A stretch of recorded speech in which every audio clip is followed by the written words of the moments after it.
I'm so sorry, Maya. Hindi ko sinasadyang mabuntis ang babae. Lasing ako nung gabing iyon, at ngayon ang mga magulang ko, at ng babae, ay nais na panindigan ko ang aking ginawa. Ikakasal na kami, kaya patawad. Patawad dahil hindi ko na kayang tuparin ang ipinangako kung magsasama tayo, hanggang sa wakas. Hindi ko pwedeng suwayin ang gusto ng aking mga magulang. Hindi ko rin kayang gawing kabit ka, at mas lalong hindi ko kayang saktan ka ng panghabang buhay. Kaya tinatapos ko na ang lahat sa atin. I'm so sorry, sinserong pahayag ng lalaki, habang nagpagulong sa harapan ni Maya. Sa kanyang isip, akala niya ay isang biro lamang ang mensahe ng kanyang kasintahan na nakikipaghiwalay sa kanya. Isang mabigat na buntong hininga ang kanyang pinakawalan, bago siya tumingin sa mga mata ng lalaki, na humihingi ng tawad. Pagod na pagod siya mula sa maghapong pagtatrabaho bilang waitress sa isang bar, at ngayon, ito ang kanyang isasalubong mula sa minamahal na lalaki. Parang lalo pang bumigat ang kanyang katawan sa mga salitang binitiwan nito. Ni hindi pa siya nakarating sa bahay nang pigilan siya nito sa daan, para ipahayag ang tila punyal na mensahe na nagwawasak sa kanyang puso. Maglupasay man ako rito, huwag mo lamang akong iwan. Ay Bal, wala rin ba? Alam mong hindi ako makasarili, kaya kahit na sobrang bigat at sakit sa dibdib, ipapaubaya na kita sa kanya. Hindi kita malilimutan, Leo. Hiling ko ang kaligayahan ninyo. Maging mabuting haligi ka sa pamilyang bubuuin ninyo. Sinikap niyang patatagin ang sarili. Humugot ng hangin upang pigilan ang mga luha na nagbabadya. Ayaw niyang magmukhang kawawa, kaya kahit nalabis siyang nasasaktan, sinikap niyang ipakita na okay siya at malugod na tinatanggap ang lahat. I'm sorry. Hanggang dito na lang talaga tayo, Maya. Goodbye. Iyon na lamang ang kanyang sinabi, bago siya yumuko at tumalikod. Unti-unting lumayo. Mahal niya ang dalaga, ngunit mas mahalaga sa kanya ang pera, at ang mamanahin mula sa kanyang ama. Kaya kahit na mabigat ang pag-alis ng dalaga, kailangan niyang gawin ito, dahil para sa kanya, hindi siya kayang pakainin ng pagmamahal.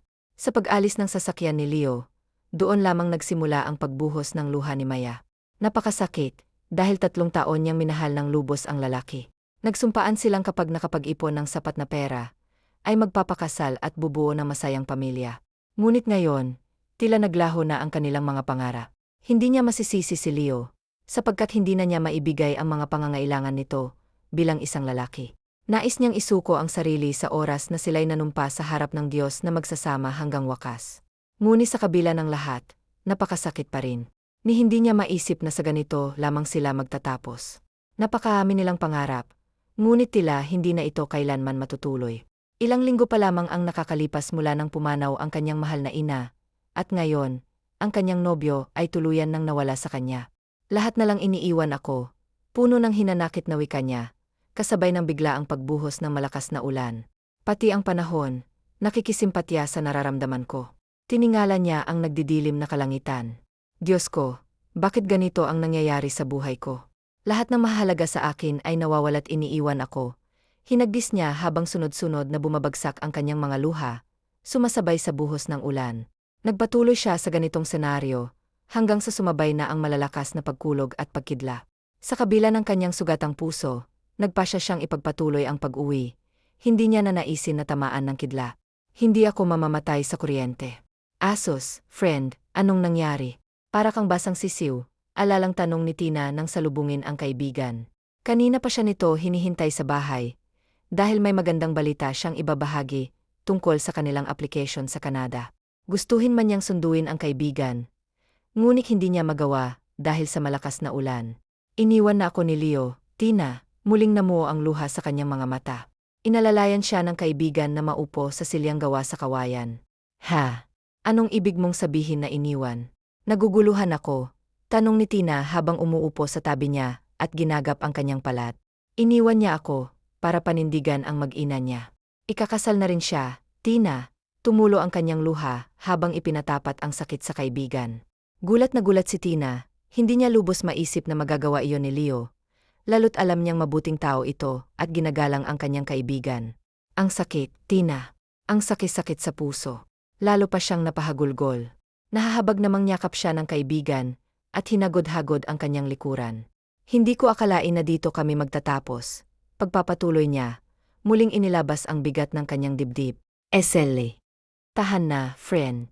May mga tao talagang dumarating sa buhay natin para maging aral ang kanilang pagdating. Sa bawat kwento, may wakas. Siguro hindi talaga kayo ang para sa isa't isa.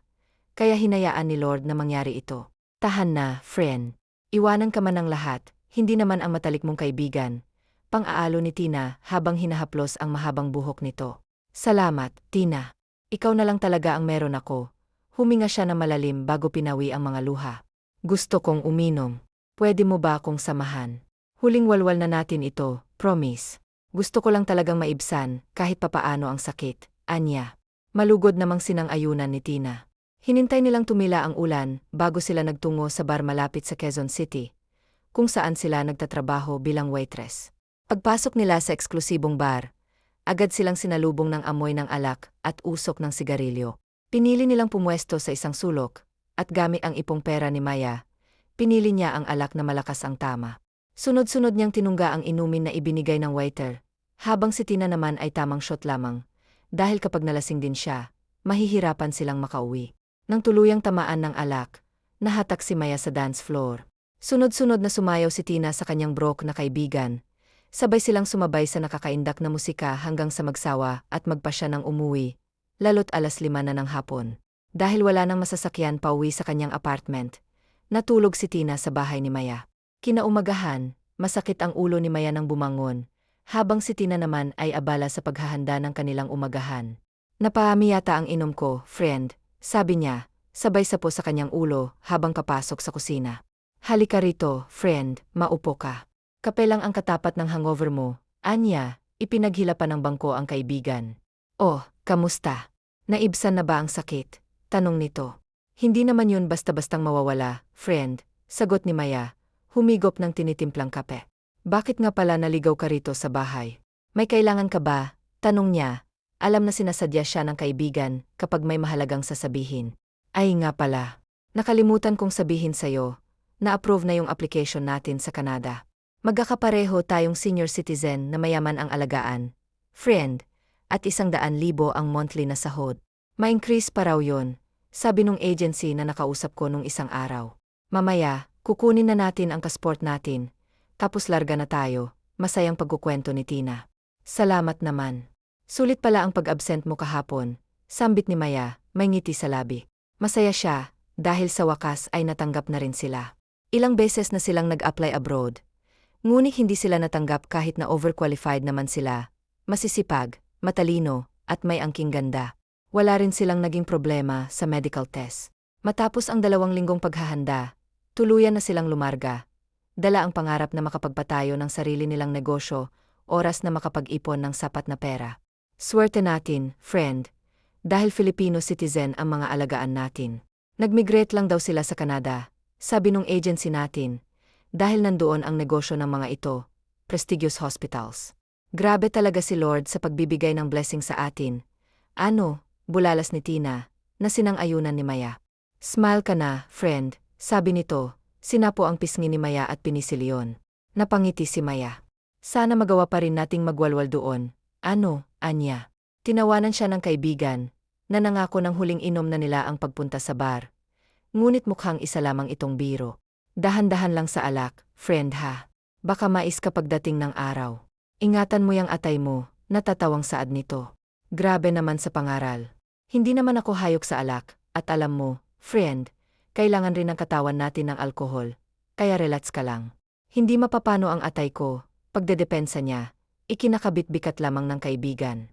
Matulog na lang tayo, para may lakas tayo pagharap sa malamig na klima ng Canada. Suhestyon nito, agad namang sinang-ayunan ni Maya, dahil inaantok na rin siya. Bandang hapon na sila lumapag. Hindi naman sila nahirapan, dahil may sumalubong sa kanila na social na van. Halata talagang mayaman ang amo natin, bulong ni Tina. Nga, ganito yung mga nakikita ko sa SOCM na sinasakyan ng mga artista. Pagsang-ayon ni Maya sa mas mahinang himik. Nag-apiran pa silang dalawa, panay ang pangako na magkakaroon pa rin sila ng oras para magbunding at magsyikahan. Tumigil ang sasakyan sa magkatabing malaking bahay. Laglag ang panga ng dalawa sa labis na pagkamangha. Paano yan? Maghihiwalay na tayo, drama ni Maya, sabay tawanan ni Tina. Walang drama, friend. Magkatabi lang naman ang bahay ng mga amo natin, kaya magkikita pa rin tayo. Ang yuay mo, friend.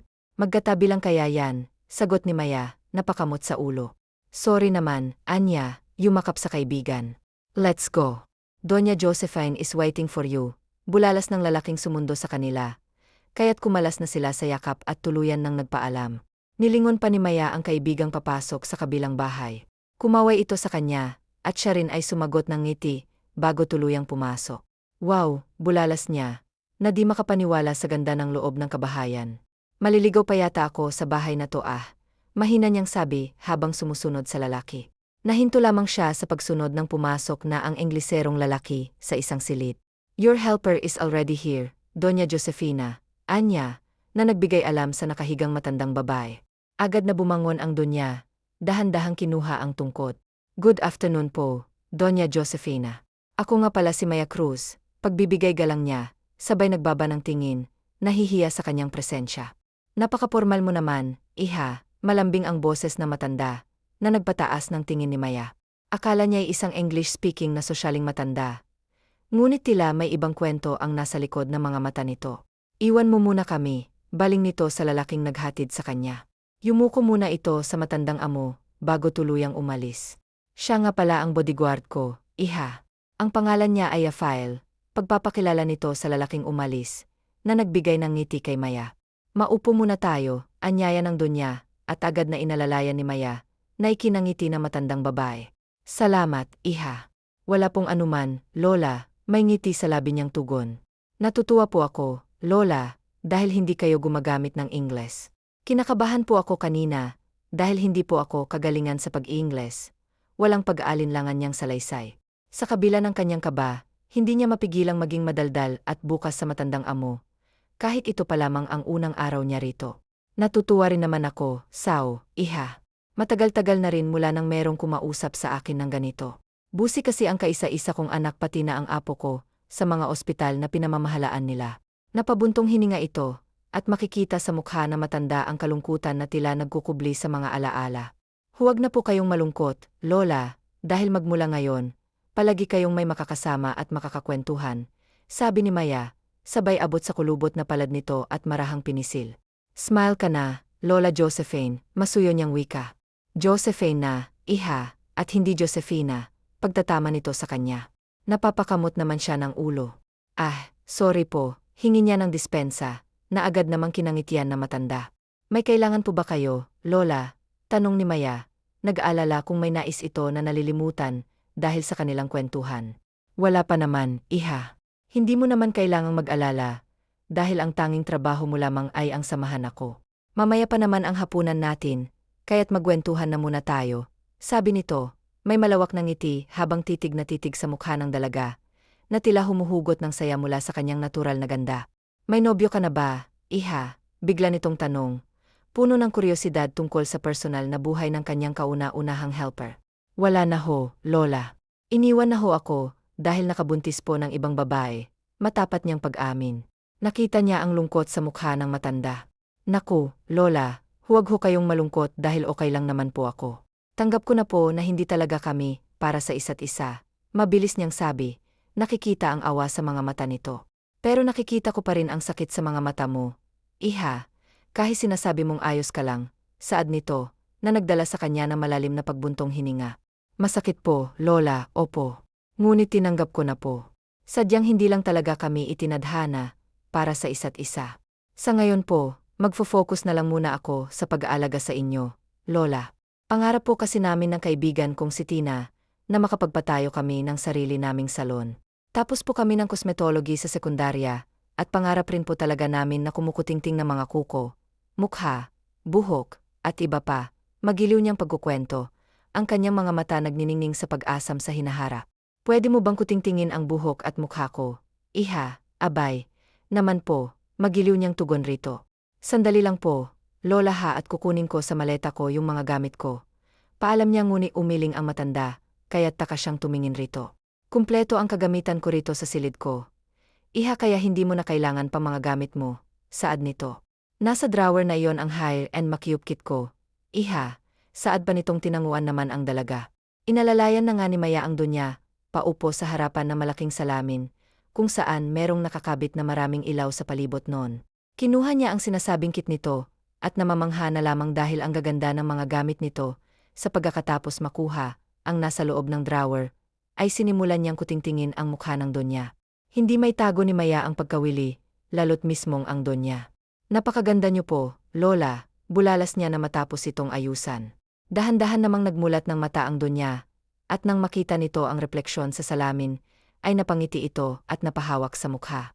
Magaling ka, iha, puroy nito sa kanya. Hindi naman po, Lola. Sadya lang po talaga na maganda kayo, saad niyang ikinangiti lalo na matanda. Marami po siguro kayong manliligaw nung kabataan niyo. Ano? Tanong niyang iniling na matanda, kaya't napakunot no siya. Bakit naman po? Takang tanong niya. Estrito kasi ang papa ko. Bawal kami ng kapatid kong sa Esmeralda, na makihalubilo sa hindi namin kapantay. Ipinagkasundo lamang kami sa mga lalaking kapantay ng yaman namin. Ipinagpapasalamat ko na lamang sa Diyos na mabubuting lalaking napangasawa namin ang nakatatanda kong kapatid. Nakakalungkot lamang dahil naunang mamaalam ang aming mga mahal na asawa, salaysay nito. Niyakap naman niya ang Donya nang muling bumalatay ang lungkot sa mukha nito. Kuko mo naman po, Lola, ang kutingtingin ko. Saan niyang iniling nito, dahil oras na pala para sila'y kumain ng hapunan. Sa susunod na araw na lamang, iha. Halikan at maghapunan na tayo. Saad nito at saka dahan-dahang tumayo na agad namang inalalayan ng dalaga. Sabay na ngang lumabas ang silid ng dalawa. Maingat ang pag-aalalay na ginagawa ni Maya, dahil hindi niya na naising mapasama ang matanda lalo't medyo, mahina na rin ito. Hindi na nito kayang maglakad ng tuwid, lalo na at kapag walang tungkod nitong gawa sa matibay na kahoy. Darating ba sila Fernando at Khalil? Tanong ng Donya sa isang kasambahay pagkaupo nito sa hapag. Ang tinutukoy nito ay ang anak at ang apo. Hindi po, Donya. Tumawag po si Senyor Fernando kanina at pinapasabi po na sa labas na lamang po, raw sila kakain ni Senyorito Khalil kasama ang kasosyo nila sa negosyo. Sagot ng Pilipina ring babae. Napabuntong hininga naman ang matandang babae. Kahit kailan talaga puro na lamang sila negosyo. Iling-iling nitong wika, bago balingan ang dalagang nakagaanan pa nito ng loob. Halika, iha at samahan at sabayan mo akong kumain. Paanyaya nitong malugod namang pinaunlakan ni Maya, dahil kanina pang nagwawala ang mga alaga niya sa tiyan. Lahat to ba nang naninilbihan dito sa inyo, Lola, ang mga Pinoy? Usisa niya habang puno ng pagkain ng bibi. Natawanan naman ang matanda sa kanya. Iha, mas gusto ko kasing kasama't kahalubilo mga kababayan natin. Tugon nitong ikintango-tango niya. Kaya po pala hindi na kami pinag-ingatan, lamang ng matanda. Ipinagpatuloy nila ang pagkain nang hindi natitigil sa pagkukwentuhan. Matapos nilang kumain ay inalalayan na niya ang Donya, pabalik sa silid nito. At doon ay pinainom ito ng ilang gamot na kailangan nitong inumin ngayong gabi. Salamat, iha. Sige na, magtungo ka na sa silid mo. Kalapit lamang yon itong silid ko. Anitong tinanguan naman ng dalaga. Yumakap muna si Maya sa matandang amo, bago niya ito nilagyan ng kumo. Good night po, Lola. Anya rito na tinugon naman ito pabalik. Tuluyan din niyang tinungo ang sinasabing silid. Wow! Ang laki ng kwarto ko. Parang kakasya na ritong isa zero tao sa sobrang laki ah. Bulalas niya pagkapasok sa silid. Naroroon na sa ibabaw ng kamang maleta niya, kaya't agad niya, tinungo sa karoon kumuha ng pamali. Nilinisan niya muna ang sarili. Natatawa na lamang siya, dahil nalilito pa siya sa kung paano gagamitin yung shower na nakatapat sa katawan. Matapos maglinis ang sarili, ay nakahiga na siya sa kama, at siyang nagpagulong-gulong roon, dahil sa sobrang lambot. Mabango rin ito, kaya't hindi niya namalayang hinihila na pala siya ng antok. Kinabukasan, matapos siyang maghilamos at magsipilyo, ay agad na siyang pumasok sa silid ng matanda. Good morning po, Lola, masigla niyang bati rito. Magandang umaga rin sa'yo, iha, bati nito sa kanya. May problema po ba kayo, Lola? Usisa niya, dahil tipid lamang ang ngiting ibinibigay nito sa kanya. Tila ba matamlay rin ito? Wala naman, iha. Nalulungkot lang ako, dahil hindi man lang umuwi rito ang anak at apo ko, para magpaalam sa akin na uwi sila ng Pilipinas, para doon ay magtayo ng isa na namang ospital. Ewan ko ba sa mag-amang yon kung bakit hindi pa nakukontento sa ilang ospital na itinayo nila sa iba't ibang panig ng mundo. Saad nitong napapailing pa. Ipinatong naman ni Maya ang kanyang palad sa likod na matanda, saka ito hinaplos ng marahan. Hayaan niyo po, Lola, malambing niyang pagpapagaan sa loob nito. Nag-agahan na po ba kayo? Tanong niya na lamang na agad namang iniling ng Donya. Kumain na po tayo, Lola, tapos imamanage ko na po kayo pagkatapos nating kumain. Anyang ikinangiti ng matandang amo. Mabuti na lamang talaga at narito kat nakakasama ko. dahil kung hindi sigurado, napakalungkot ko na naman. Palagi niyo na po ako makakasama, Lola. Hindi ko po kayo iwanan, pangako po yan. Pagbibitaw niya rito ng pangako, na sinisigurado niyang matutupad, lalo't wala naman siyang uwian sa Pilipinas. Uli lang lubos na siya at ang mga side niya, sa ama't ina hindi naman niya itinuturing na kapamilya, kaya't itinuturing niya na ring ibang tao ang mga ito. Maraming salamat, iha, maluha-luha ang Donya, kaya't maaga pitong yakap ng dalaga. Nagiging emosyonal na naman ako ngunit ngayon, ay dahil nasa gala. Balang araw, masusuklian ko rin ang kabutihan mo sa akin. Iha, anito at tinapik-tapik ang likod niya. Naku, Lola. Hindi naman po ako humihingi ng sukli sa ginagawa kong ito. Masaya po akong napapasaya ko kayo. Sage na, Lola. Kumain na po tayo, dahil yung mga alaga ko sa tiyan nagwawala na naman. Isa pa po kailangan niyo pong uminom ng gamot. Saad niyang sinang-ayunan naman agad ng Donya. Kumalas na sila sa yakap ng isa't isa at nagtungo na nga sa hapag. Panay na naman ang kwentuhan ng dalawa, habang kumakain, hanggang sa hindi na nila namalayang naubos sa plato nila ang laman ng kanilang mga plato. Gustuhin mang ipasyal ni Maya ang Donya, ay hindi naman po pwede, dahil nagyayelo ang labas. Sinabi naman ng Donya na saka na lamang sila lalabas kapag summer na. 3 araw mula ngayon tutungtong na ako sa edad na 80. Ani ng Donya isang hapon habang sila'y nasa hardin. Maganda na ang panahon, hindi na nagyayelo kaya't nakalabas na rin sila sa wakas. Talaga po ba, Lola? Naku, dapat meron akong regalo sa birthday nyo. Ano po palang gusto nyong regalo, Lola? Nakangiti niyang tanong habang nilalaro ang maalon na buhok nitong wala ng kahitim-itim. Gusto kong maging tunay kang apo. Iha at mangyayari lamang yon kapag naging asawa ka ng apo kong siniko. Diretsahang anito na ikinangwi naman ng dalaga. Dahil hindi madali at mas lalong hindi biro ang hiling nito. Pwede nyo naman po akong ituring na apo nyo, plus magaling at magandang tagapag-alaga. Lola, kahit wala ng kasal-kasalan, rito na ikinalungkot ng matanda. Okay. Sige po, Lola, magiging asawa po ako ng apo nyo, basta ngumiti lang po kayo. Ha, mabilis niyang sabit sa karito humarap at doon ay nakita niyang muli ang matamis nitong ngiti. Samahan mo ako sa silid ko, iha at nang mapirmahan mo ang kasunduan natin. Saan na naman itong ikinakalat ng dalaga sa kanyang ulo? Kailangan pa po ba talaga, Lola, ng agreement? Napapangiwi habang pinipilit ng ngumiti niyang tanong rito. Bigla na lamang lumungkot ang mukha ng Donya, kaya't maagap siyang pumayag sa nais nito. Sabi ko nga po pala, Lola, pipirma na po ako sa kasunduan natin. Anya at inalalayan na ito sa pagpasok hanggang sa marating nila ang silid nito. Nakamasid lamang siya, habang kinukuha ng matandang amo ang isang papel, na nakatiklop ang kalahati. Heto, pirmahan mo na, iha, matamis ang pagkakangiti nito nang ilahad sa kanyang papel at ballpen. Huwag mo nang basahin, pirmahan mo na lang, anito na mapansing sinisilip niya ang nilalaman ng sula. Kakamot-kamot namang pinirmahan na lamang niya ang papel. Maraming salamat, apo, galak na saan nitong kinakamot na lang niya ng ulo. Iba po yung saya nyo, Lola, wika niya nang itago na nito ang papel at inaya siyang lumabas. Asawa ka na kasi ng apo ko, iha, kaya't apo na rin kita. Makahulog ang sambit nitong nginitian na lamang niya. Iniisip niya na lamang na isang kalokohan ang kasunduan sa pagitan nila ng Donya. Mamaya'y makukuha mo ng kabayaran sa pag-aalaga mo sa akin. Pwede kang lumabas at tirit ang sarili mo, apo. Bulalas nito sa kanyang nagpabalik sa realidad kay Maya. Nahulog kasi siya sa malalim na pag-iisip. Salamat po, Lola, tangi niyang naitugon. Ilang minuto pa silang namalagi sa hardin, hanggang sa mag-aya ng pumasok ang Donya.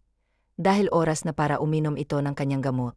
Matulog muna po kayo, Lola, anya na matapos niya itong paliguan. Tumango naman ang Donya ngunit nag-request ng isang mayuming kanta, na agad namang pinaunlakan ng dalaga. Swerte na lang dahil binyayaan ng mayuming tinig ang dalaga, kaya't agad na nakatulog ang matandang babae. Kinumutan niya na ito pagkatapos ay hinagkan niya sa no.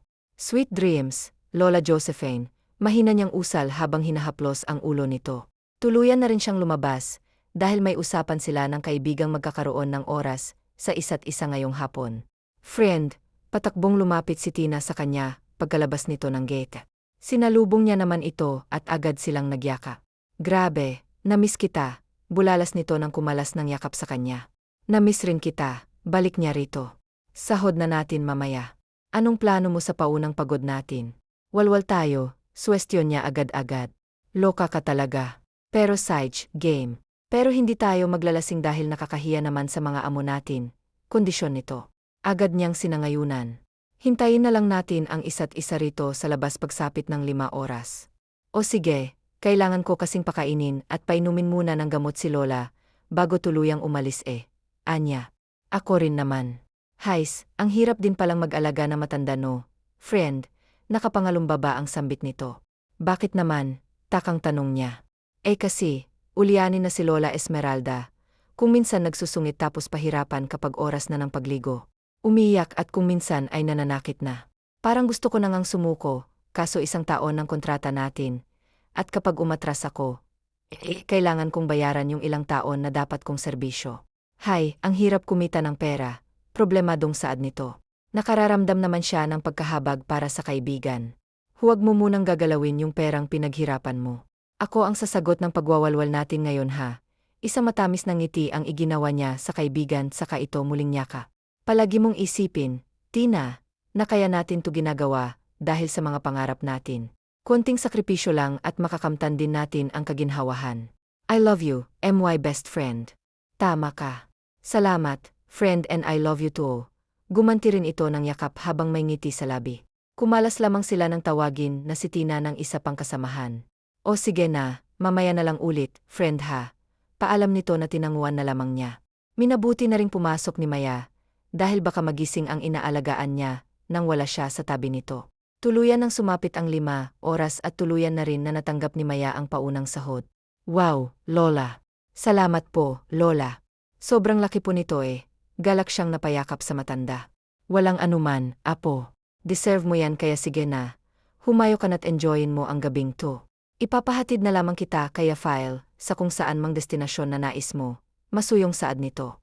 Salamat po ulit, Lola. Titikim lang po kami ng alak. Lola, pero hindi po ako maglalasing. 2,000 lang din po ang gagastusin ko. Humalik siya sa pisngi ng matanda, bago excited na pumunta sa kanyang silid, upang doon ay makapagpalit at maitago ang perang 150,000 in cash. Matapos niyang magpalit ay muli siyang nagpaalam sa matandang amo, na may ngiti sa kanyang labi nang lumabas. Ilang minuto na rin siyang naghintay sa kaibigan, bago ito lumabas. Tara na, aya niya rito na tinanguan naman ang kaibigan. Hawak kamay silang pumasok sa SUV, na siyang maghahatid sa kanila, sa pinakamalapit na bar. Cheers! Pinagbilang baso pagkatapos ay sabay nilang tinungga ang alak. Sabay rin nilang sinipsip ang lemon. Ang gumuhit sa lalamunan nila ang alak. Hay, ang sarap. Namiss ko ang pait ng alak. Sambit niya ng ibaba ang baso na wala ng laman. Ubusin lang natin to tapos uwi na tayo ha. 1 hour lang kasi yung binigay na oras sa akin ni Madam Sunshine. Nakalabing sambit ni Tina. Sig. 1 oras lang naman talaga ang plano kong oras na itatagal natin dito. Pagsang-ayon niya rito. Nagpatuloy sila sa pag-inom habang pinag-usapan ang magiging hakbang nila, oras na matapos na nila ang 1 taon nilang kontrata. Samantala, kararating lamang ni Nico sa mansyon. Hindi niya kasama ang ama, dahil may mga kailangan pa itong asikasuhin sa Pilipinas. Pinauna lamang siya ng ama, dahil kailangan niyang asikasuhin ang darating na kaarawan ng abuela. Good evening, Grandma, bungad niya agad pagpasok sa silid ng abuela. Umaliwalas naman ang mukha na matanda, at agad na bumangon, upang salubungin ang kanyang mahal na apo. Kanina ka pa ba apo? Makikita mo talaga ang tuwa sa mukha ng donya. Kadarating ko lang po, sagot niya at sa kanilinga ang paligid. I thought may helper ka na. Where is she? Tanong niya matapos bumeso sa abuela niyang mas lalo lamang napangiti. Oh, you mean your wife? Anitong ikinakunot noon niya. We have an agreement, my handsome grandchild. I finally found the perfect woman for you. She's very pretty and kind apo. Sunod-sunod na wika nitong mas lalo lamang ikinakunot ng kanyang no. But grandma, our agreement was just a joke. Medyo tumaas ang boses niya, kaya't nasapon ng abuela niyang dibdib na ikinaalarma niya. Oh, I'm sorry, grandma. Nabigla lamang po ako. Maagap siyang kumuha ng tubig na nasa gilid ng mesa katabi ng hinihigaan nito, at agad yung pinainom sa matanda. Kung ayaw mong merong masamang mangyari sa akin, dahil sa katigasan at pagiging suwail mo sa akin, pipirmahan mo ang contract marriage na pinirmahan na ni Maya. Pinal nitong utos matapos uminom ng tubig kaya't napapahamak niya si Nico. My goodness, grandma. This is insane. Problemadong saad niya nang iabot sa kanya ng abuel ang papel na meron nang ang pirma ng babaeng nagngangalang Maya. Hindi niya sukat akalain na ang biruan nila ng abuela noon na ito ang siyang magdedesisyon at pipili ng babaeng mapapangasawa niya ay seseryosohin nito. Sagnit, maautoridad na ani ng donya. Fine, but don't expect me, Grandma. Natatanggapin ko siya bilang asawa ko, kung sino mang babae na gusto nyo para sa akin. May diing wika niya bago pirmahan ng contract marriage. Thank you so much, Apo. Congratulations, you're finally married. Anito at yumakapa sa kanya, dahil sa sobrang tuwa nito sa pagsunod niya sa nais nito. Napapailing na lamang siya. Buong akala niya ito ang masusurprise. Seryoso ba talaga ang lola niya sa mga sinasabi nito? I'm damn serious young man. Seryosong tira nito ngang tinignan niya ito nang hindi makapaniwala. You're impossible, Grandma. Turan niya ritong tinawanan lamang ng lola niya. Iling-iling lamang siyang lumabas ng silid ng grandma niya. Pagkatapos ay tinungo ang pinupwestuhan ng tauhang si Rafael upang magpasama rito sa kung saan mang naroon ang babaeng sinasabi ng kanyang abuela. Kailangan niyang makausap ang babae na kumbinsihin nito ang lola niya na itigil ang kalokohang pinagagagawa nito. Sa isang malapit na bar siya hinatid ng bodyguard na si Rafael. Kunot-no siyang bumaba ng kotse habang tahimik ritong sumusunod. Amongst man a woman the one that grandma chooses is a drunkard. Dismayado at may dayin niyang wika nang huminto sila sa tapat ng dalawang babae na panay ang tungga. Tumikim siya, kaya't nabaling sa kanyang atensyon ng dalawa. Maya among yo. Walang emosyon niyang tanong sa dalawa. Nangunot naman ng noon ni Maya sa estrangherong lalaki, na nagtatanong kung sino ba siya ngunit agad rin naman siyang nagpakilala ng may ngisi sa labi, sa pag-aakalang natipuhan siya ng Canadian lalaki. Me, myself and I. Itinaas niya pa ang isang kamay nang sagutin ang tanong ng hindi kilalang lalaki, na tila NBA player, sa sobrang tangkad nito. Nang tuluyan pagkatapos ay pabagsak na naupo sa gilid ng kanyang kama. Gustuhin niya mang tawagan ang kaibigan, para sabihin rito ang mga nangyayari, ay wala naman siyang load. Bahala na, sambit niya pagkatapos na ihiga ang sarili sa kama. Basta gagawin ko na lang to sa hiling ni Lola. Hindi ako kailanman mahuhulog sa kapreng yon. Hinding-hindi kaya relax ka lang diyan, self, mahinang sambit niya sa sarili. Dama niya ang antok, kaya't minabuti niyang pagpahingahin ang sarili. Pagsapit ng umagay nakahanda ng lahat oras na rin, para sa paggayak ng dalawa. Bandang 8 ng umaga sila umalis ng mansyon. Sa isang kilalang East Center Mall ni Nico, piniling mamili, dahil pagmamay-ari ito ng kaibigang Canadian. Pumili ka na ng dress na magiging komportable ka. Ani ni Nico ngang marating nila ang bilihan ng iba't ibang sosyaling dami. Hindi na nagpa-assist pa si Nico, dahil nais niyang ang dalaga na siyang pipili ng nais nito. Mga ilang minuto rin siyang naghintay bago ito lumapit sa kanya bitbit ang isang plated hem cami dress na kulay itim. Agad niya itong ipinasok sa dalaga. Inaikot niya pa ito nang lumabas ito ng fitting room pagkatapos ay humarap sa kanya. Tinanguan niyang dalaga, dahil nagustuhan niyang pinili nitong hindi gaanong revealing. Okay na yan. Sandals naman ang kuhanin mo, anya ritong agad-agad namang tumango. Mga ilang minutong pinaghintay ulit at muli itong bumalik bitbit ang sandals na kuloy itim rin, at ang takong ay 2 inch lamang. Lihim siyang napangiti sa kasimplehan ng kasta nito. Malayong-malayo sa mga nakilala at nakasalamuhan niya, ang mga babaeng sopistikada, at merong kaartehan sa kasuotan pati na sa katawan. Kinuha niya ang mga napili nito at saka sila nagtungo sa cashier, upang bayaran ng pinamili, at nang makauwi sila kaagad. Wala ang kaibigan ni Nico na si East, kaya wala siyang dahilan para magtagal pa sa mall na ito. Ikaw, sir, hindi ka po ba mamimili ng isusuot nyo? Inosenteng tanong niya habang binabayaran na nito ang kasuotang napili niya. Iling lamang ang itinugon nito sa kanya, kaya tumango-tango na lamang siya at hindi na muli pang nag-usisa. Let's eat first bago tayo umuwi. Diretso lamang ang kanyang tingin sa kalsada habang nagmamaniho. May Filipino food po ba dito, sir? Curious niyang tanong dahil na-miss niya na ang pagkaing Pinoy. Hindi naman kasi siya pamil sa mga inihahain sa mansyon. At kung papipiliin siya ay mas masarap pa rin para sa kanya ang mga pagkain at lutong Pinoy. Meron pero may kalayuan, tipid nitong tugo na ikinahon niya. Kita naman ni Kill sa peripheral vision niya ang paghaba ng uso nito, kaya't hindi na siya umimik at tinahak na lamang ang daan patungo sa kain ng nais nitong puntahan. Pinoy foodie, basa niya sa nakabalandrang pangalan ng kainang hinintuan nila. Thank you, Sir Kill. Malaki ang ngiti niya na binalingan niya ito. Buong akala niya, hindi siya nito pagbibigyan ngunit nagkamali siya. Excited siyang bumaba sa kotse nito at agad-agad na pumasok sa kainan. Good morning, madlang pupil. Masigla niyang bati sa mga kababayang crew ng kainang pinasukan. Ngumiti naman ang mga ito sa kanya, at bumati rin pabalik. Adobo nga po, sa kakaldereta. Samahan niyo na rin po ng sisig, dahil ililibre ako ng kasama kong afam. Sunod-sunod niyang sabi sa babaeng inililista ang order niya. Plus fried chicken na rin po pala. Ate pahabol niya pa. Kakasya ba sa maliit na tiyan ang lahat ng inorder mo? Kabayan, may ngiti sa labing tanong sa kanya ng waitress. Kabayan, malaking imbakan ko kaya huwag mo akong indahin. Anya rito saka ito tinapik sa balika. Puro kasi damong kinakain ko sa manson nila, kaya ngayong nakalabas isusulitin ko na ng sobra. Pabulong niyang wika ritong ikinatawa naman ng babae. Kunot noon namang pinagmamasdan dalagang nasa counter at nakikipagtawanan sa waitress. AM. Mahiyain. MYS. Iling-iling niyang wika, dahil sa sinabi nitong mahiyain nito ngunit heto ngayon, at kung sino-sinong kinakausap, habang panay ngiti na kulang na lang ay mapunit ang labing nito. Iling-iling niya na lamang na ibinaling ang atensyon sa cellphone, dahil mukhang matatagalan pa ito sa pakikipagkwentuhan. Maya-maya pa'y lumapit na sa kanya ang dalaga bit-bit ng sandamukal na pagkaing in-order nito. Maang nitong tinignan ngunit ngiti, lamang ibinalik sa kanya ng dalaga. Saan mo ilalagay ang lahat ng pagkain tugayong isa kang turo na patpatin? Hindi makapaniwala ang tanong niya nang simulan na itong lantakan na manok. Saan pa ba edi sa tiyan sir, ikaw naman talaga sir? O common sense. Puno ang bibig niyang sagot rito.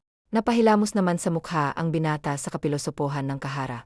Hindi niya na lamang ito tinanong at inabala pa, dahil baka masira lamang nito ang maganda niyang mood. Grabe tao ka pa, balaglagan pang ang tanong niya rito, nang walang kahirap-hirap nitong naubos ang lahat ng inorder na pagkain. Dumighay muna siya bago sumago. Ngayon lang kasi ulit ako nakapaglayag, ganun talaga. Salamat nga po pala sa libre niyong to Nabusog po talaga ako ng sobra, ngiting tura niya rito. Baka gusto mo pa ng dessert? Ay sige po, sir. Hindi po ako tumatanggi sa grasya. Mabilis niyang tugo na ikinalaki na lamang ng mga mata ng binata. Grabe ka. Mamumulubi yung magiging asawa mo sa sobrang takaw mo. Iling-iling niyang saad rito na ikinangiti naman ni Maya. Hindi mamumulubi ang asawa ko, dahil nuknukan siya ng yaman. Sir, biro niya rin dito na ikinsimangot lamang ng gwapong binata. Napangiti siya, dahil sa naging reaksyon nito. Ang kite mong maasar, sir. Asarin kaya kita lalo, para maging kute ka palagi. Pagpapatuloy niya sa pang-Alaska rito ngunit tinaliman nito ng pasimpleng tingin, kaya't itinikom niya na lamang ang bibig at baka bugahan siya nito na nagbabaga nitong apoy. Binawi niya na lamang rito ang sinabing gusto niya, pamagdahil hindi nakakayanin pa ng iba niyang punong-puno na. Mag-take out kaya tayo, sir, para may pasalubong tayo kay Lola. Suwestyon niya ngunit umiling lamang ito. Pero bakit naman hindi pwede, sir? Dahil hindi kumakain ng mga ganyan si Grandma. Mga pagkaing walang halong kimikal lang ang kinakain ni Grandma, kaya nga malakas pa rin siya ngayon. Kahit na magnegatibo, 80 na siya. Mahinahong paliwanag niya na ikintango-tango naman ang dalaga. Umuwi na tayo, anyang sinangayunan naman ito agad.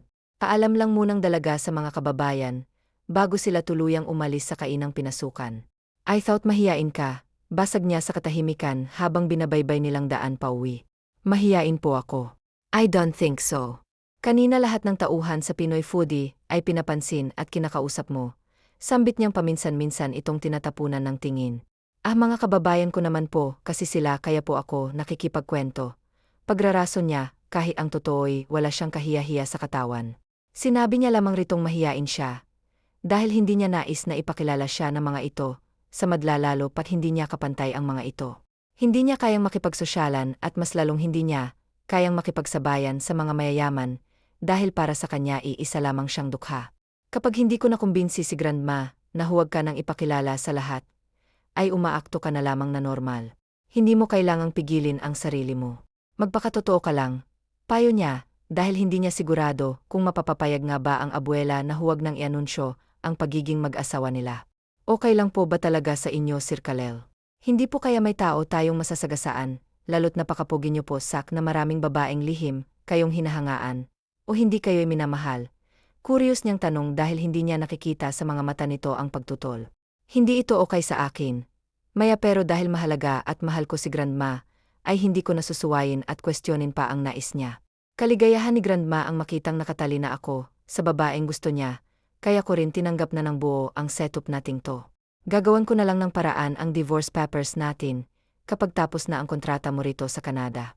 Hiling ko lang sana essay na huwag kang mahuhulog sa akin, dahil hindi kita magagawa at makakaya na mahalin pabalik. Masasaktan ka lang kaya pinapaalalahan na nakita ngayon pa lang. Prang kanyang sambit, habang diretso lamang ang kanyang tingin sa daan. Tila ba kinurot ang puso ni Maya sa mga tinuran sa kanya ng binata. Naalala niya na naman ang dating nobyo. Hindi naman talaga ako kamahal-mahalan, ng kanyang isip saka siya nagbaba ng tingin. Tanging-tango lamang ang itinugon niya sa lahat ng sinabi nito. Ibinaling niya rin ang tingin sa labas ng bintana ng sasakyan, hanggang sa marating na nila ng tuluyan ang mansyon. Iwinaksi niya na lamang sa isipan ang kirot na nararamdaman, dahil oras na naman ng trabaho. Hindi niya nais na mahalata ng Donya, na may gumugulo sa isipan niya. Sinikap niyang pasiglahin ang sarili, upang mahawaan ng matanda. Sunod lamang siya ng sunod sa mga ibinibilin sa kanya ni Nico. Are you okay, Maya? Tanong ni Nico nang mapagsolo sila ng dalaga sa salas, hating gabi na ngunit hindi pa rin sila dinadalaw ng antok, kahit napagod sila sa maghapong paghanda, dahil bukas na ang grandeng kaarawan ng Donya. Naman po, pilit ng ngiti ang ibinigay niya rito nang tumabi ito sa kanya. Napabuntong hininga naman ang binata, dahil batid niyang pilit lamang ang ngiting na upskill sa labi ng dalaga. Alam kong dahil to sa napag-usapan natin, nung nakaang araw, kaya ka nagkakaganyan. I'm sorry, Maya, but I'm just being honest to you. Ayoko lang na meron akong taong masasaktan, kaya kita pinrangka. Ginagap niya ang palad nito, upang ang parating ritong sinsero siya sa paghingi ng dispensa rito. Agad namang binawi ni Elo ang palad, dahil sa kuryenteng nadaman na magdaop ang kanilang mga kamay.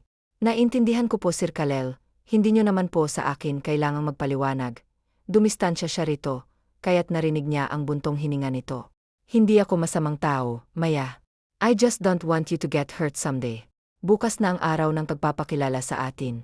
You don't need to say or explain anything dahil ako ang siyang magbibigay ng speech. Manatili ka lang sa tabi ko, and please act like you're my real wife. Tinapik niya na marahan ang braso nito, bago siya tuluyang tumayo. Matulog na tayo. Aya niya rito sa kanya, kinuhang palad nito't hinila, patungo sa kani-kanilang silid. Matulog ka na, okay. Huwag ka nang masyadong mag-isip ng kung ano-ano. Masuyo niyang sambit rito nang maihatid niya ito sa inopang silid. Tumango lamang sa kanyang dalaga, kaya't hinapos niya na lamang ito sa buhok, bago tumungo na rin sa sariling silid. Napahawak naman sa kanyang dibdib si Mayatila, ba nakikipagkarera, na naman ang puso niya, sa sobrang bilis ng pintig noon. Masama ito Hindi pwedeng mahulog ako sa kanya, lalo't isa lamang kasunduan ang lahat ng nangyayari, sa pagitan naming dalawa. Ani niya sa sarili nang tuluyang maisara ang pintuan ng kanyang kwarto. Umayos ka, Maya. Ginagawa niya lang ito, para mapasaya niyo si Lola. Huwag kang marupok kung ayaw mong masaktan uli sa pangalawang pagkakataon. Pangaral niya sa sarili, habang dahan-dahang humahakbang patungo sa kanyang higaan. Napabuntong hininga pa siya nang mabaling ang kanyang atensyon sa dress na nakasabi. Sa isang iglap, misis na agad ako, matamlay niyang sambit bago tuluyang ibagsak ang katawang pagod na sa malambot niyang higaan. Madali naman siyang dinalaw ng antok, dahil sa pagod niyang katawan. Kinabukasan ay naghahanda na ang lahat ng tao sa mansyon. Naghihintay na rin ang maglola sa pagdating ni Emar Carlos de Silva, habang ang dalaga ay kabadong-kabado na at hindi maipintang namumutla ang mukha. Minsan na kasing napanood ni Maya ang ama ni Nico sa tea. Strikto ito at mukhang masungi. Huwag naman sanang atake sa puso ang dahil sa sobrang kaba, maging dahilan ng pagkatsugi ko. Bulalas niya nang tuluyang pumasok ang isang ginoong kasing taas lamang ni Nico. Matikas rin ito at kitang-kita sa mukha nito ang kaistrikto. Han, relax po. Mabait ang anak kong yan, mukha lamang siyang masungit, kagaya ng asawa mo nguni. Sa auntie ito ang anak kong yan, bulong sa kanya ng lola niya, dahil kanina pa nitong napapansin na kinakabahan ang dalaga. Lola, pwede po bang mag-back out? Nakangiwi niyang tanong na ikinasimangot ng matanda, kaya't agad-agad niyang binawi ang sinabi. Biro lang po, Lola. Smile ka na po, nakangitiman ngunit kabadong-kabado pa rin siya. Agad namang bumalik ang ngiti sa labi ng matanda. Pagkatapos ay yumakap pa ito sa kanya. Tinapik sa braso ng marahan matapos kumalas hanggang sa salubungin na nito ang kaisa-isang anak. Mas lalo pang nadagdag ang kaba niya nang ang binata naman ang lumapit sa kanya. Hinapit pa siya nito sa biwang. Napasinghap siya sa ginawa nito ngunit, dahil si Nico ay umakto ng normal ay inayos niya ang sarili. Happy birthday, Mama! Bati agad ang Ginoo sa kanyang mahal na magulang nang salubungin siya nito ng isang mahigpit na yaka. Salamat, anak ko. Buong akala ko talaga hindi ka na uwi. Magtatampo na sana ako ngunit, dahil sinabi naman sa kinang anak mong uwi ka, ay napanatag ang damdamin ko. Hinaplos nito ang pisngi ng anak pagkatapos ay hinagkan yon. I have good news, son. Bulong nito sa mismong tenga ng Ginoo. Nagtatanong namang tiningnan ni Emar Fernando ang ina sa mga mata nito. Ano ho yun, mama? Tanong niya nang kumalas sa bisig ng kanyang ina. Ang uniko, iho, ay nahanapan ko na ng perpektong asawa. Lumingon ito sa gawin ng dalawa. Napangiti pa ito nang biglang tumuwid ng tayo ang dalaga. Sinundan naman ng Ginoo ang tinitingnan ng ina, at doon ay nakita niya ang anak na nakahawak sa biwang ng babaeng hanggang balikat lamang nito. Lihim na napangiti ang Ginoo, dahil pati ang anak niya dinidiktahan rin ng kanyang ina. Hindi naman siya tutol, dahil kapag nagustuhan nito ang isang tao, ay batid niyang meron itong busilak na puso. Gaya ng anak niya, ang kanyang ina rin ang nagpasya sa kung sino man ang mapapangasawa niya. Isang Kanadyan ang napili nito na lubos niyang ipinagpapasalamat sa ina, dahil naging maligaya siya sa piling nito. Nakakalungkot lamang dahil maaga itong kinuha ng Diyos sa kanila. Good morning po, sir. Sinikap niya namang huwag mautal ngunit nautal pa rin siya, kaya't agad siyang nagbaba ng tingin, dahil sa naramdamang hiya. Napangiti naman sa kanya ang Ginoo, maging sina Nico at ang Donya. Magandang umaga rin sa'yo, iha. May ngiti sa labi niyang balikbago alalayan ng ina palapit sa mag-asawa. Drop that, sir, iha. Just call me dad or papa. Malambing niyang wika rito na ikinataas naman ang tingin sa kanya ng dalaga. Sige po, papa. Nakagat niya ang ibabang labi, dahil nautal na naman siya. Bahagya namang napangiti ang Ginoo hanggang sayakapin niya ang dalaga, dahil nawiwili siya rito. Nagustuhan niya agad ang dalaga. Tunay ngang magaling pumili ang kanyang ina. Napangiti naman si Maya nang maramdaman ang yakap ng Ginoo. Naipikit niya ang mga mata at nilasap ang mainit nitong yakap. Naalala niya ang yumaong ama. Ganitong-ganito rin siya nitong yakapin kapag umuwi ang ama galing trabaho. Ni hindi niya namalayan ang pagtulo ng luha. Inawi niya, yun agad nang kumalas ito ng yakap sa kanya. Pasensya na po, naalala ko lang sa yakap niyong papa ko. Ang sarap po sa pakiramdam na muling mayakap ng mahigpit ng isang ama. Matapat niyang sambit rito na ikinangiti naman ng tatlo.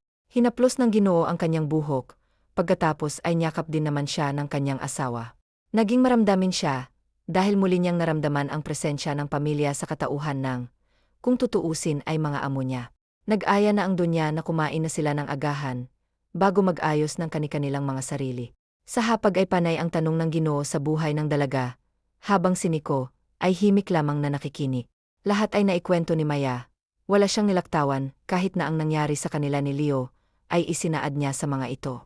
Tuluyang dumating ang oras ng selebrasyon. Nasa mansyon na rin ang kapatid ng Donya, na siyang inaalagaan ni Tina, kasama ang anak at apong nitong babae. Hindi magawang mag-usap na magkaibigan, dahil hindi nagpapaiwan si Donya Esmeralda, kay Tina kaya tamang sulyap na lamang sila ng kaibigan. Gayon nga ay ipinakikilala na sa lahat, masaya si Tina sa kaibigan. Walang halong biro ngunit atat na siyang malaman kung papaanong naging napakadali, at kung papaanong naging asawa ito ng isang busnestikoon na binata. Nagugutom ka na ba? Tanong ni Nico nang makababa sila sa stage. Katatapos na lamang ipakilala ang dalaga sa kanilang mga bisita, at katulad nga ng inaasahan, ay marami ang nadismaya. Mga kababaihan at ilang investors na umaasang isa sa kanilang mga anak ang kanyang matitipuhan at makakatuluyan. Sir, kaso nakakahiyang maunang kumain, mahina niyang tugon rito. Pwede bang doon na lang sa loob lumamon? Hirit niyang ikinangiti nito ngunit tumango rin ng kalaunan. Samahan na kita. Hinawakan niya ang palad nito. Pinagsalikop niya, yun at inakay na ito patungong kusina. Babalik pa po ba tayo, sir doon? Usisa niya habang naglalagay ng pagkain sa pinggan niya. Yes, pero kung hindi mo na gustong makihalubilo sa kanila, pwede ka namang dumito na lang tayo. Sagot nito pagkatapos ay naupo na rin sa tabi ng dalaga. Pwede mo ba akong subuan? Anya nang simulan na nitong kumain. Nasamid naman ang dalaga sa sinabi ng binata, kaya't agad-agad siya nitong binigyan ng tubig. Dahan-dahan lang kasi sa pagkain. Marami pa kaya hindi mo kailangang bilisan, dahil hindi ka naman maubusan. May ngiti sa labing tura niya rito, habang hinahagod ito sa likod. Gusto niyang matawa, dahil batid niyang dahil sa sinabi niya, kaya ito nasamid ngunit pinipigilan niya, lalo't namumula na ito. May nangchichismis siguro sa akin kaya ako nasamid. Palusot niya na tinawanan lamang ng bahagya ng binata. Sa tawa nito, para bang biglang tumigil ang paggalaw ng paligid, ang puso niya ay malakas na namang pumipintik. Napalunok siya't muling uminom ng tubig. I'm hungry too, Hon. Feed me, please. Masuyong anito na ikinainit lalo ng pisngi niya. Kanina naman sabi nito, na hindi ito nagugutom ngunit ngayoy gutom na ito kung kailan kumakain na siya. Pakiramdam niya ay naparalisa siya ng kabigin nito ang biwang niya, palapit dito. kaya't halos isang dangkal na lamang ang distansya ng kanilang mga mukha. Sunod-sunod siyang napalunok nang hindi sinasadyang masulyapan ang namumula nitong labi, na animoy inaanyayahan siyang hagkaniyon. "Do you want me to kiss you, my wife?" Bulong nito sa tenga, kaya't ang buhok sa buo niyang katawan ay nagsitayuan. Para na rin siyang atakihin sa sobrang lakas ng pagtibok ng puso niya. "Sir Kill, pigil niya rito nang akmang hahalikan na siya nito." Nagtatanong naman siya nitong tiningnan sa kanyang mga mata, kaya't itinuro niya ang entrada, kung saan nakatayo roon ang isang malamodelong babaeng luhaan. Lumingon naman si Nico ang itinuturo ng asawa niya, ngunit agad ring binawi ang tingin, at walang pasabing inangkin ang labi ng dalagang napapasinghap na lamang sa kapangahasang kanyang ginagawa. Kinabig pa niya lalo ang asawa, kaya't magkadikit na ang kanilang mga katawan. Smack lang sana ang nais niyang gawin rito, ngunit iwan ba niya sa sarili niya? Dahil naadik siya sa tamis at lambot ng labi nito. Inilagay niya ang isang kamay sa batok nito, upang mas mapalalim niya panghalik na kanilang pinagsasaluhan. Nanginginig ang labi nito at batid niyang dahil yun sa kaba. Gusto niyang higitan pa ang pagsasaluhan nilang halik ngunit hindi pa ito ang tamang oras, kaya't unti-unti niyang pinakawalan ang labi nito. Pinagdikit niya ang kanilang mga noo. Ikiniskis niya rin ang ilong sa ilong nito, pagkatapos ay hinagka niya din pati na ang magkabilang pisngi nito. "Totohanin na lang natin ang lahat, wife. I'm starting to like you. No, I'm starting to fall in love with you. Pareho nating mahal at gustong mapasaya si Lola, kaya sundin na lang natin ang bukal sa mga puso natin ng kontratang pareho nating pinirmahan." Ginagap niya ang magkabilang palad nito, saka, "Yun marahang pinisil-pisil. Pero sabi mo hindi ka mahuhulog sa akin. Sabi mo hindi kita pwedeng mahalin." "Paano yung babaeng luhaan kanina na nakatingin sa atin?" Sunod-sunod niyang tanong ng initian naman ni Nico, kaya napasimangot siya. "Binabawi ko na yung sinabi kong bawal kang mahulog sa akin. Pwedeng-pwede mo na akong mahalin, wife. Saka yung babae kanina, isa lamang sa mga babaeng despeyadang naghahabol sa akin. Pasensya na lang sila, dahil tuluyan nang nagwagi ang isang ebli sa puso kong pihikan. Housewife material kasi ang kailangan ko, hindi bedmate. Nakuha na ng overseas ni Lola ang puso ko, kaya wala ka nang kawala sa akin. Masuyo at maingat sa tweet v. Y. Elfin bien, sa Lisiyan Tetm Ducucho on Ienting Philippines Kabien. Natawa siya dahil siya pa itong unang nahulog, gayong siya itong may sabing bawal ang ma-inlove. Hindi mo talaga maaaring diktahan ang puso at isipan mo. Sadya lang talagang mahusay pumana ng palaso si Cupido, dahil sapol na sapol siya nito. Kung ayain ba kitang magpakasal ng totoo, papayag ka ba? Tanong niya habang nakatitig sa mga mata nito. Pwede kumain muna, tanong rin ni Nong, ikinatawa niya. Pinisil niya ang magkabilang pisngi nito, dahil sa nadaramang panggigigil rito. Yes po. Pwedeng-pwede, pero subuan mo ako ha. Paglalambing niya rito. Napamaang na lang talaga ang dalaga sa mga nangyayari. Ngunit kahit na nadadalian ay alam niya sa sariling masaya siya. Dahil hindi niya man aminin, ay may puwang na rin ito sa puso niya. Ipinagpatuloy niya ang pagkain at sinunod ang request ng binata na subuan niya ito. Wala man silang kaalam-alam na lihim silang pinanonood ng donya.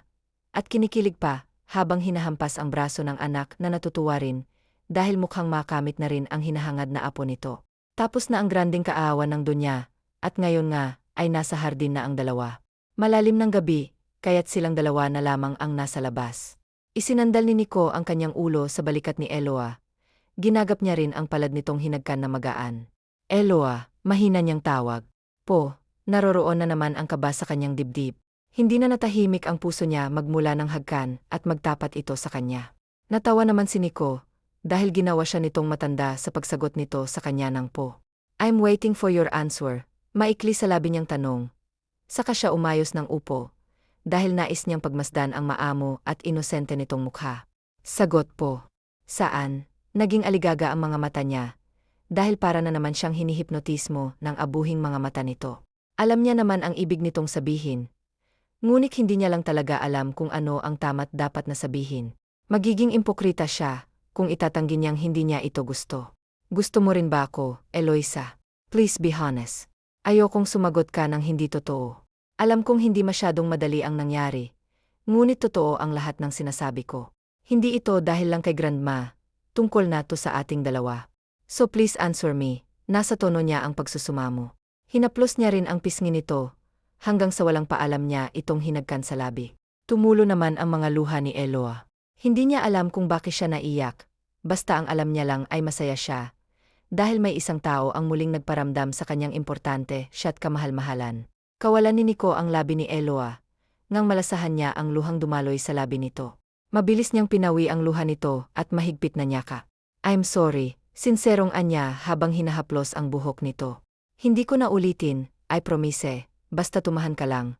Pag-aalo nito sa kanya na ikinangiti niya. Dahil hindi naman siya umiyak, dahil sa walang paalam na paghalik nito sa kanya. Tears of joy too, Nico. Masaya ako, dahil muli kong naramdaman ang pagmamahal na inakala kong hindi ko na kailanman mararamdaman. At sa tanong mo naman na kung gusto kita, ay ang sagot ko. Sa sinabi niya ay biglang napabitaw ng yakap sa kanya ang binata.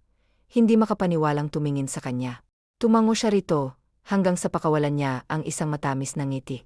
Oh goodness, I'm so happy. Finally. Thank you. I love you. Bulalas niya at pinupog ng halik ang buong mukha ng babaeng minamahal. Can I kiss you again? Paalam niyang ikinatawa ng dalaga, bago ito tuluyang tumango. Sabik na muling inangkin ni Nico ang labi ng mahal niya. Ang bawah hagod ng kanilang mga labi, ramdam doon ang pagmamahal. Mas lumalim pa ang pagsasalo ng kanilang mga labi, nang pagdikitin nila ang katawan ng isa't isa. Saksi ang langit at mga bituin sa kanilang pagmamahalan. Batid ni Nico sa sarili, na hindi lamang isang simpleng halik ang nais niyang pagsaluhan nila. Kaya't binuhat niya ang dalaga na anay mo'y bago silang kasal nang hindi man lang naghihiwalay ang kanilang mga labi. Ni hindi na namalayan ni Eloisa na nakapasok na sila sa isang elevator. At sa mismong tapat ng silid nila nito huminto. Hindi niya alam na may elevator pala sa loob ng mansyon, kahit nalpas isang buwan na siya rito. Ipinagsawalang bahala niya na lamang ang isipin na tungkol sa elevator. Dahil dalang-dala na siya sa nakakaliyong halik na ipinapalabas kanya ng lalaking hindi niya man unang minahal, ngunit nasisiguro niyang magiging huling lalaki na sa buhay niya. Bahagyang nakabukas ang silid ni Nico, kaya sinipa niya na lamang yon upang bumukas. Paa pa rin ang siyang gamit niya, pagsarado ng pinto. Hindi niya talaga hinahayaang maghiwalay ang kanilang mga labi. Maingat niyang inihiga sa kama ang asawa, at dito niya pa ang pinakawalan ng labi nito. I want you, no my wife. Nakikiusap ang himig niya na buong puso namang pinayagan ni Eloisa. Sinakop niyang muli ang labi nito at sa pagkakataong ito, ay may halo na yung pananabik lalo't may pahintulot na siya mula sa asawa. Maingat at masuyo ang ginagawang pag-angkin ni Nico sa asawa. Ito pa lamang ang una nilang karanasan at masaya siya, dahil siya ang unang babaeng minahal, kahit na hindi siya ang unang naging laman ng puso nito. At tuloy siya sa paghingi ng sorry sa asawa, dahil sa paulit-ulit niyang pag-angkin rito. Hindi niya kasi talaga mapigilan ng sariling ulit-uliting angkinin ang minamahal na babae. Kung hindi pa nga nakatulog sa sobrang pagod ang asawa niya, ay hindi niya pa ito tatantanan. Thank you for this wonderful night, wife. I love you. Hinagkan niya ito sa noo, bago niya ito'y kinulong sa kanyang bisig. Muli niyang inusal katagang, mahal kita, il-isa bago niya ipikit ang kanyang mga mata. Sumapit ang panibagong araw at parehong masaya ang dalawa. Sabay silang bumangon ngunit ng akmang tatayo, na si Eloisa ay napangiwi siya, dahil sa nananakit niyang gitna. Masakit ba? Nag-aalalang tanong ni Nico nang upo siya sa kama, habang ang asawa niya ay bumalik sa pagkakahiga nito. Kagat-labing tugon nito. Nakaramdam naman ng awa si Nico, lalo na nang bumaba ang tingin niya sa katawan nitong puro marka, na hindi ito namamalayang nakabalandra, dahil sa iniindang hapdi sa pagitan ng mga hita nito. Kinuha niya ang kumo at ibinalot sa katawan nitong inangkin niya ng paulit-ulit kagabi. Hinagkan niya rin ito sa noo pati na sa labi. Sabi ng ilan sa una lang naman daw masakit. Pilyong saad niya sa mismong tenga nito. Nag-init naman ang mukha niya sa sinabi ng asawa. Loko ka, nasabi niya na lang na ikinangiti nito. I love you. Puno ng pagmamahal niyang sambit rito. Habang nakatitig sa mga mata nitong bigla-bigla na lamang nanban mo ako. Hindi na natuloy ang pagbagsak ng luha niya, dahil tinuyo na yun ang labi ni Nico. I love you, Elo de Silva, my wife. Masuyong sambit niya pa hanggang sa angkinin niya ang labi nitong namumula.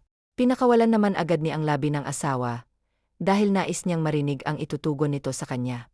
Mahal din kita, Nico. Madamdaming tugon nito ang ikinalaki niya sa labi. Muli nilang pinagsaluhan ang labi ng isa't isa na umabot din ng ilang minuto. Dito ka lang muna, ipaghahanda kita ng agahan. Kailangan maging healthy ka, dahil dinadala mo na ang una nating anak. Turan niyang. Tinawanan lamang ni Eloisa. Oh, bakit ka naman natatawa? Kunyari ay nagtatampo niyang tanong rito. Paano kay pupuna mo palang naman kasi sa akin? Tapos may buwan agad. Hindi naman ganon kadali ang pagbuo ng babi. Ano ka ba? Katwiran niya ritong ikinanguso lamang nito. Di palagi nating gawin para sure na may mabuo na tayo. Alam mo kasi, wife, gustong-gusto ko na magkaroon ng anak. Naisip ko na nga noon na kumuha ng surrogate. Dahil hindi ko nakikita ang sarili ko na magkakaroon ng asawa. Maging sila grandma at daddy ay gusto na ring magkaroon ng apo mula sa akin. Makakabuo tayo, Nico. Call me honey, nalil nagtatampong utos niya rito na ikinangiti naman ni Eloisa. Okay, honey, makakabuo rin po tayo. Sa ngayon ituloy mo na ang paghahanda ng pagkain down sa baba, dahil nagugutom na po ako. Kinuha lahat ng lakas ko kaya hindi ako makakilos na maayos, anya rito. Agad namang tumayo si Nico, habang ang labi nito ay tila mapupunit na sa laki ng pagkakangiti nito. Nakakabaklaman ngunit hindi niya itinatangging kinilig siya sa pagtawag nito ng honey sa kanya. Hinagkan pang muli ni Nico ang noon ni Eloisa, bago niya ito iniwan sa kanyang silid. Pagdating niya sa baba ay nasa hapag na ang Abela at ama niya, kaya sinabi niya rito ang mga nangyari sa pagitan nilang mag-asawa, kaya naman ang Abela niya, tuwang-tuwa, at agad na naghanda ng engrandeng kasal na agad niya namang tinanggihan. Dahil nais niyang maging simple yet elegant tipong sila lang magpapamilya lamang at ilan sa malalapit na kaibigan nila ang dadalo sa espesyal na araw ng kanilang buhay. Kami nang bahala ng ama mo sa lahat-lahat apo, balikan mo na lamang ang asawa mo't siguruhing mahihintay na akong apo kita ni Nikong kislap sa mga mata ng abuela, masayang talaga ito at ganun din ang ama niya. Humalik muna siya sa pisngi ng abuela, bago dalhin ang inihanda niyang pagkain, para sa asawa, kasama na ang gamot na makakatulong upang agad na mapawi ang pananakit ng buong katawan nito, partikular ang winasak niyang hiyas. Pagbalik niya sa silid ay tulog na ang kanyang asawa. Inilapag niya muna sa ibabaw ng center table ang dala niyang pagkain, sa kanya ito dinaluhan. Hinaplos niya ng marahan ang pisngi nito na siyang ikinamatay nitong mapupungay na kagat niya ang ibabang labi. Dahil natetempt na naman siyang angkin nito, ngunit batid niyang nasobrahan na niya ito. Kaya't iwinaksi niya na lamang sa isipan ng pagnanais na muli itong maangkin. Your breakfast is ready, malambing niyang wika rito. Inalalayan niya rin itong bumangon siya na rin ang nagpresentang magpakain rito. Dahil nais niya itong pagsilbihan sobrang say ng kanilang mga puso, habang ipinaparamdam ang labis nilang pagmamahal para sa isa't isa. Isang buwang paghahanda at tuluyan na nilang binitawan ng pangako, sa harapan ng altar, tuluyan na rin nilang nakamtan ng pinapangarap nilang anak na pinangalanan nilang Kalit. Sa pagsapit ng